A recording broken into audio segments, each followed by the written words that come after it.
Hi, this is Mike from the Military Traveler, and when I'm not traveling, one of the things that I do is I do some beekeeping, and I'm out here today to show you how you can take your Flowhive and hook it up to a 5-gallon jug and empty it all at one time, as opposed to using several different trips, really messy usually, using quart jars.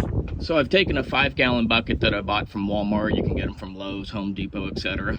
And I've hooked up the 7 different outlets to the beehives to 17-inch hoses. I bought 10 feet worth of clear plastic hose. Mine was a little bit thicker than you probably need, but if you have it more flexible, it's even better. So I cut them up into 17-inch pieces. I've got them hooked up to each individual cone. I'm going to turn the knobs and honey should start flowing out.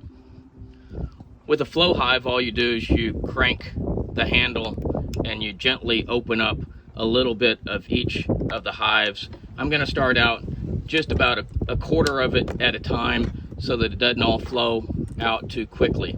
But you can see that I'm turning each one of these just a few inches at a time. I'll go back and then open it up even more as we go along. And in less than a minute's time, honey is already flowing out of the hive down the tube into the bucket. I have never done an entire hive at one time, so I don't know how much I can fill up. We'll find out here in just a little while.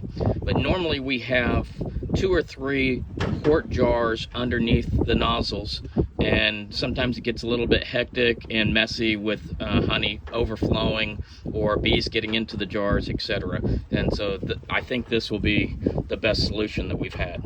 So I switched over to another Flowhive, and you can see that it's flowing quite well. I'm going to go ahead, just for purposes of this video, go ahead and close it up.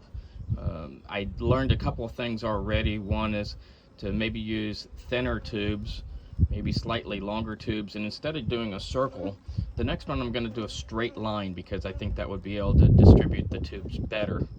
But all in all, very successful, and I'll see what I have in the clean. So I've put the hive back together, unhooked all the tubes. I put some plastic sandwich baggies on the ends with some rubber bands just to keep the bees from getting in and also from any kind of dirt or anything like that. So this is a very clean method of getting the honey out of the hives.